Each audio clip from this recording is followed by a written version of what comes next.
Let's talk about running really fast. Good morning. Happy Wednesday. I have Neuro Coffee in hand and it is perfect. All right. It's Wednesday, and that means that tomorrow morning, 6 a.m., we have the Coffee and Coaches Conference call as usual. The link to that call will be on my professional Facebook page just prior to the call. So I hope you join us. I got some direct messages on a couple people that are going to be joining us that haven't been on the calls before. So this will be fun and exciting. Like I said, great group of people, great questions. I really enjoy these calls. So we're going to keep doing them as long as other people enjoy them as well. Time is always short on Wednesday mornings, so we got to dig right into today's Q&A, and this is with Thomas. And Thomas and I got to talk about some fun things about running really fast and some sprint mechanics and things like that I don't get to talk about very much, as in regard to some of the yielding and overcoming actions that are present and how they're applied, and how much ER and IR relationships do we need to be able to demonstrate. And then we took that discussion from the running aspect into the training hall a little bit for some split squat discussion, which was, again, really fun.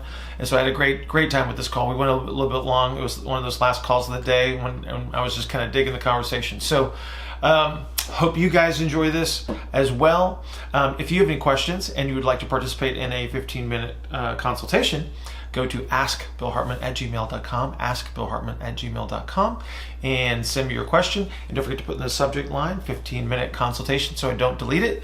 And I will see you guys on the Coffee and Coaches Conference call tomorrow morning, 6 a.m. All right, camera is running. Timer is running. What can I do for you, sir? All right. So a few weeks ago, you had talked on another video about internal rotation being a performance indicator, or IR for performance versus ER for velocity. Yes, sir. My question is, how are they different? And I think the representation I have in my mind is, if you think about maximal velocity sprinting, I think of extension, I think of IR, and that's kind of the metric you would use for that. So how does velocity differentiate, or how does it compare? Okay. So internal rotation in sprinting. So let's talk about top speed, because that's where the highest velocity is, right? So the ground contact time at the highest possible level of performance is about 0.08 seconds, right? Mm-hmm. And so that's how much time you have to apply force. And so a sprinter actually lands on their foot it's right before max propulsion, which is the maximum amount of internal rotation into the ground. So it's not the maximum amount of joint rotation that we would typically associate with the internal rotation. It is a downward force. That's why you hear me talk about internal rotation being down. Mm-hmm. Okay? So that's why you see every sprinter on the planet with an anteriorly oriented pelvis. That is a performance-related adaptation, or a gift from the gods, if you will, okay, that allows them to create this down force, because it's the force into the ground that is associated with top speed. So that's where the internal rotation occurs. But because you're on the ground, there's literally the most minimal amount of movement available at that point. So if you've ever seen my little diagram of the cones, where the cones go from ER to IR, yes, back to ER. Okay. So that one point right there in the dead center middle is where that sprinter is going to be demonstrating the internal rotation. So it is the briefest moment in time possible, because if I extend that, I take away speed. Okay. Internal rotation stops time, which sounds like this wild and crazy kind of a thought process, but that's the reality. It slows things down, because anytime you're producing force, that's where I have my ground contact. That's where I am pushing against a baseball. That's where I am lifting a heavy weight. So if we looked at this from like a max effort squat, a max effort squat or a max effort bench press, that's internal rotation all the way through that press. Is it fast? Never. right? Yeah.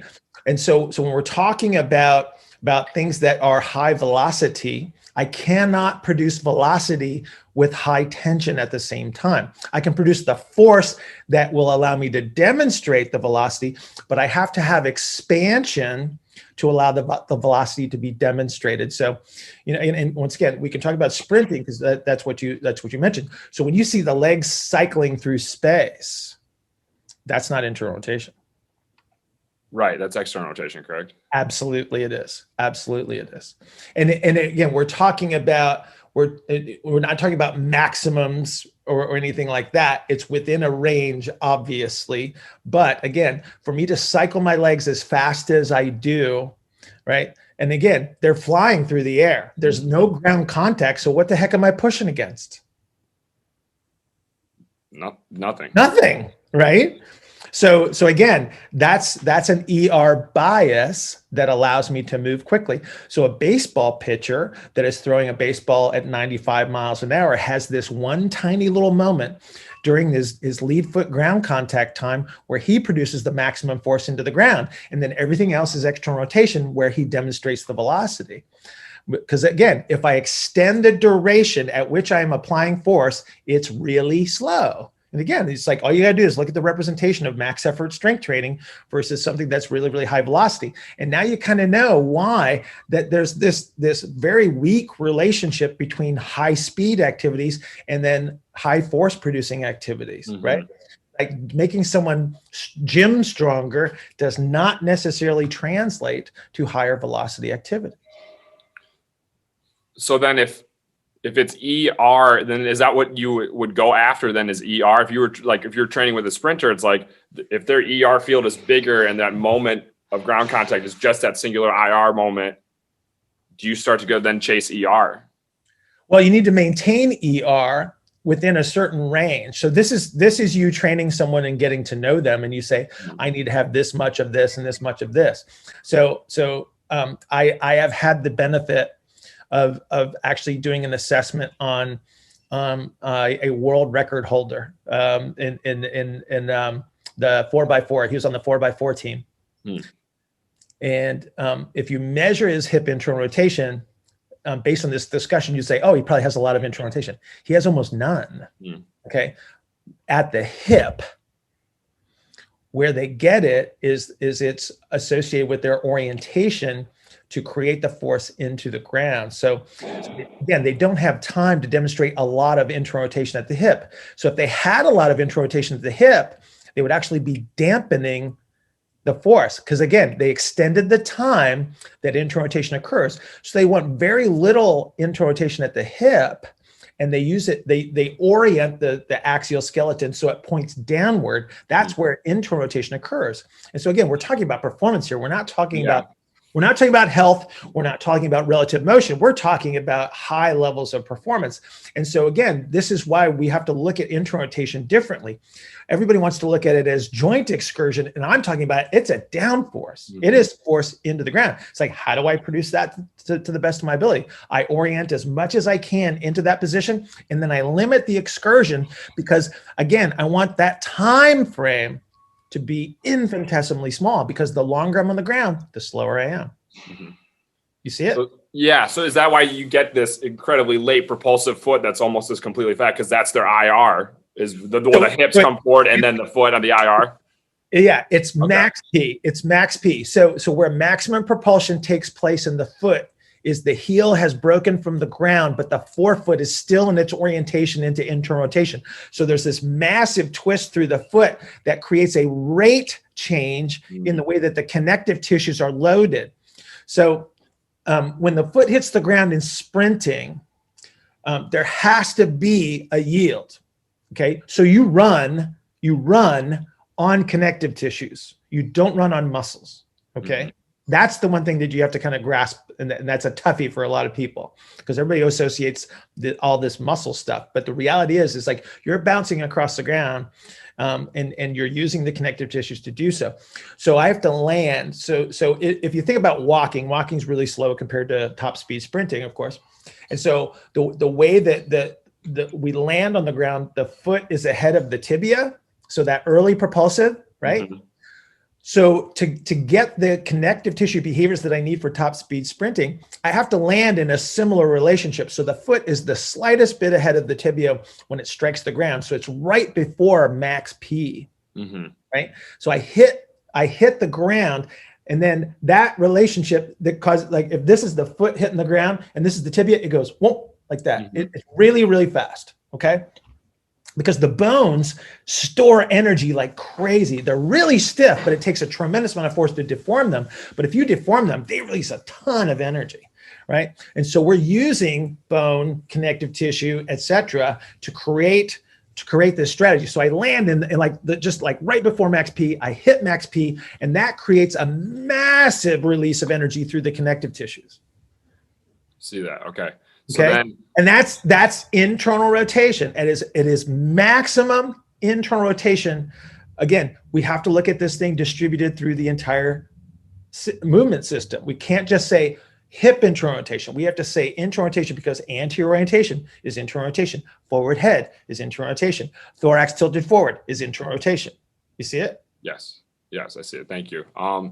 So then you're really looking for these types of people who are looking to achieve this high level of speed. Like you want almost no yielding action. Would that be correct? Because that would you need a ton of yielding. You need a ton of yielding, but again, they're going to measure stiffer because they need a higher force to deform that tissue to create the energy storage and release. So again, I don't want the skinniest rubber band that's easy to deform. Right. Because that's fast, but it's not enough force. I don't want the fattest rubber band to deform, because that takes so much force to deform that it's like a powerlifter trying to sprint. Yeah. Right. Yes. Okay. So let's look at the extremes. So the powerlifter trying to sprint is too stiff. The narrow ISA, kind of floppy, the person that gets accused of hypermobile, right? They can't produce force either. There's this sweet spot somewhere in between those two extremes where the sprinter lives, where it's very, very high force, just enough yielding action. And so this is why training becomes difficult. This is why it's hard. It's like, because I got to find that perfect sweet spot where the force production is exceptionally high and I get just enough yielding that I can store the maximum amount of energy and release, right? Thankfully, people tend to demonstrate this stuff naturally. Like the fastest kid in the class is usually the kid that was gifted with this ability. And then we just have to enhance what he is already good at, right? It will be rare. It would be rare to take a high level power lifter and turn them into a high level sprinter. Okay. Although I do know somebody who's doing it. I do too. But he had to change. Yeah. He had to change. He had to drop 60 pounds of body mass, and he had to literally retrain his entire movement system to be a very good sprinter. But he's doing it. It's really cool to see. I'm fascinated by it, right? But again, he's kind of gifted. Like he's just one of those guys that has a lot of natural gifts too, right? Used to work with him. Yeah. Very cool. Yeah. Does that help you? Yeah, absolutely. Thank you so much. Excellent. You got 3 minutes and 41 seconds. Oof. What do we got? Okay.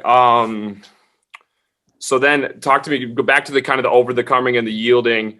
You had talked about, it's about the rate of loading for the connective tissues. Yes, so as soon as if any time you pick up a weight, that's instantaneous load. And you were talking to Ryan Patrick regarding the back squat versus getting into a cut.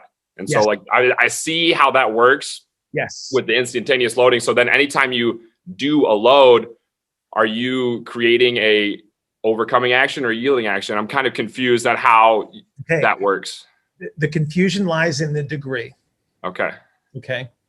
So there's a difference between doing a set of like your 12 rep maximum and your 1 rep maximum. Okay. So there's 7 components of force that influence the way that connective tissues behave. All right. 2 of them, one is rate and one is magnitude of load.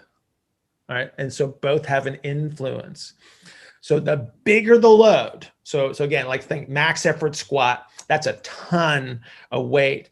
And so the way that load would be distributed would be very, very quickly. So I would need my whole system to be, as they would say, stable to be able to manage that load, right? Mhm. And so there would be almost no yielding. So you got to think about degrees. Like at one end of the spectrum is maximum yield, at one end of the spectrum is maximum stiffness and overcoming, right? Mhm. And so all activities fall somewhere in between the two extremes. So you can think about this interaction, like this overlap, and you say this activity would be more of a yielding action. This would be more of an overcoming action, right? But both are kind of happening at the same Gotcha. and Okay. at different places. So I think with Orion, did I talk about that? Was a box jump in the max effort squat? Did I use that example? It was back squat and it was coming into a cut. Okay, in the cut. So at the very last moment of going into a cut, the tissues become stiff, Mm-hmm. right? So I have this yield, less yield, more stiff, less yield, more stiff, less yield, more stiff, and then change direction. You see how they kind of overlap? Mm-hmm. So it's just like ERs and IRs. When I talk about ERs and IRs, it's like IR is superposed on top of the ER. Well, guess what? The yielding behaviors and the overcoming behaviors they have an interaction as well. So it's never absolutely one, it's never absolutely the other. What we have to understand is that we have these gradiated relationships where it depends, because the rate changes as I'm moving, right? Yeah. And so at some point in time, the early phase of a movement might be a lot of yielding. So as I go into the cut, there's a lot of yielding at the front end of that. But there's going to be a turnaround point where I have to actually stop time, change direction, right? And then create the release of that energy to come out of the cut. But to do that, I have to stop, which is this incredible amount of stiffness. So now we're back to like max P stuff, right? There's always a max P in everything. Okay. Even if it's like a yielding action, because if I'm pushing into the ground or I'm pushing against an object, there has to be a point where my propulsive effort is maximal. And and then I'm not talking about like maximal, like ultimate maximal. I'm talking about for that activity. Okay. Like max P in walking is not the same as max P in sprinting. Like the force outputs are like ridiculously different. Mm-hmm. Awesome. Perfect timing. You see what I mean? Yeah. Okay. Thank you so much. Hang on. You're my last call this morning. Oh. You want to go longer? Yes. Okay. Go. So can we put this into the context of like a split squat, for example? So like obviously I know it depends on how you coach it and whatnot. Let's just say it's a front foot elevated split squat. You're trying to recapture some more eccentric orientation. If I have this right, is this going to be more of a yielding action? It depends. So now we got to start talking about how we've cued this to create that. So if I'm trying to create so let's go pick a foot. Right foot Forward, front foot elevated, and I'm trying to create a yield on the right side. Okay. So to do that, I have to acquire a position of early propulsion at the top of the split squat. Mm-hmm. Okay, so I've unloaded the front leg. So that gives me an advantage right away to create the yielding action because it's less load, which means the rate is probably going to be slower as well. So the magnitude of load is lower. So I'll probably have tissues that are able to yield. Okay, so that's a good thing. That's a good thing. Mm-hmm. Okay, but now I have to create the orientation within the pelvis that allows me to capture the yielding action. And so that requires relative motion between the sacrum and the ilium. So under this circumstance, if I got a right foot forward lead, I'm trying to create a yielding action on that side, I need the position of ER that gives me the yield. So that means I need to turn the sacrum to the right. It's going to face, the sacrum's going to try to face the lead foot under this circumstance, okay? Because if I can do that, then I know that I have a counter-nutated sacrum on the right side. I have an ilium that is ER'd, and that sets up my advantage to initiate the split squat with the early propulsive strategy, which is the yield on that side. Okay. Now, if I want yield at the bottom where I'm going to be biased towards internal rotation, I got to hang on to that orientation, because what's going to happen is the sacrum's always going to move towards nutation as I go towards IR. Like it's inevitable. Mm-hmm. Okay. But what you're going to see is I'm going to go from this relative motion at the top of the split squat. As I descend, I'm going to go from a counter-nutated position to a nutated position, and the whole pelvis will turn. So I'm distributing the yield from within the pelvis to the relationship of the pelvis to the femur at the bottom. And then as I come back up, I redistribute it through the pelvis. So I get this cool relative motion at the top, then the pelvis locks into one position at the bottom. And again, I'm just distributing the yielding action throughout the system. It's almost like a selective yielding action, right? So at the top, it's within the pelvis, relative motion. At the bottom, there's no relative motion, but there's relative motion between the femur and the pelvis as two separate units. You see how it changes? Okay. Yeah. But this is a big deal because if I don't have that, right? If I don't have that capacity at the bottom, now I have to use a compensatory strategy, which means I'm going to see somebody orient their pelvis, or I'm going to see a wicked side bend, or I'm going to see a lousy into and out of the cut. They're going to have to like stand up to distribute the force, right? Or you'll see somebody that does one of those kind of deals where they go in and out of the cut. You know what I'm talking about? They look kind of like loosey-goosey coming in and out. Yeah. Does that help you? Does that help you understand? 100%. Awesome. Thank you so much. Great questions. Great call. I'll make you famous. So we'll see you probably next week on the Q&As. Okay. Appreciate it, Bill. Thank you. Man. Have a great day.